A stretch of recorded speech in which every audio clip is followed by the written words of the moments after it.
For those that may have studied philosophy, maybe back when they were in school, in college, as a hobby, especially um, philosophy that comes from antiquity. One of the popular schools is that of Stoicism. Nowadays, I mean, you can probably find like a million videos on like YouTube or wherever basically of people talking about it because I think we're in an age where we have both. I think at least in America, like a sense of great desperation, and yet a sense too of the sort of like hustle mentality of we can make it, we can try hard and grind really hard, and we can sort of make it through all this. And so Stoicism, I think, has become a very popular philosophy because we're at that kind of nexus point between the sort of like the American dream of working hard, and also that maybe looming desperation of where we are economically as a nation. And so one of the schools of thought, though, at least within Stoicism, like one of the core tenets, is the idea that one should never really get their hopes up. No one should ever um, really kind of inflate their hopes to any grand point. And the reason for that is simply because a lot of our suffering, a lot of our feelings of sadness, they don't come necessarily from what actually occurs. It comes from things not meeting our expectations. Um, a good analogy would be that of like I think maybe it was Seneca or maybe it was Marcus Aurelius. I can't remember, but like it said, like you don't ever get mad when it rains out because you expect it.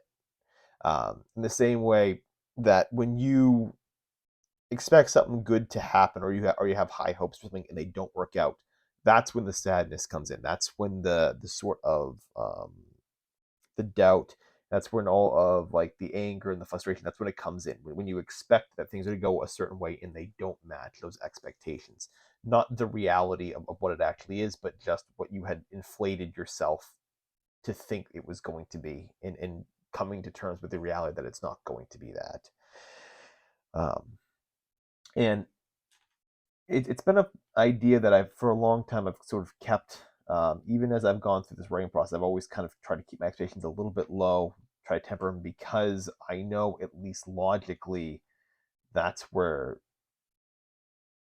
that's a recipe for disaster. That having these sort of high hopes and these high ambitions can lead potentially to um, a a very depressing outcome if things don't go your way. Um, But there is a difference between logically knowing something and emotionally knowing something.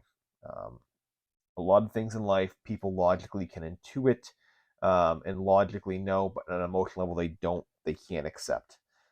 And I've found that as of late, my ambitions have gotten higher. My hopes have begun to rise a bit. Ever since, and it's only been a few days, but since I had said I was going to self-publish that first novel, my my hopes have gone up. There is something now. There's a certain grandiosity in my thinking now that has just kind of taken hold completely. And I look at this project. I look at the things I'm doing now, and I see potential for this to be very big.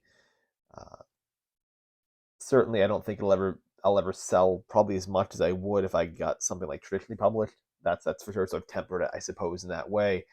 But I'm thinking more and more that there's potential for this book beyond just having a few friends and family members buy this thing. That potentially there are ways to get this book out there for a wide audience to read.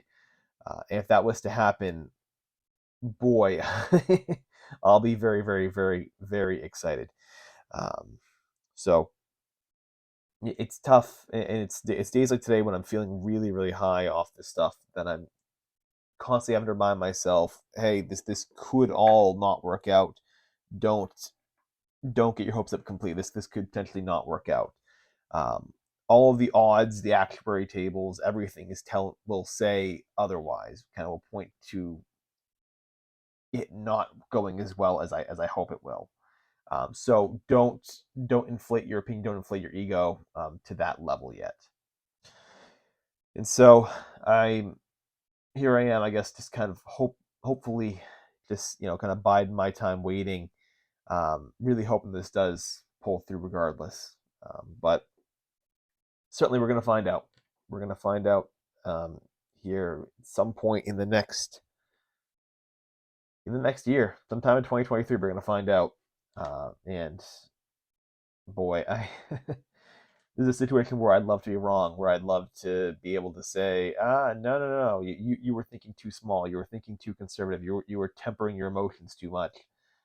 There was far, far, far grander outcomes than you could have imagined. We'll see. We will see.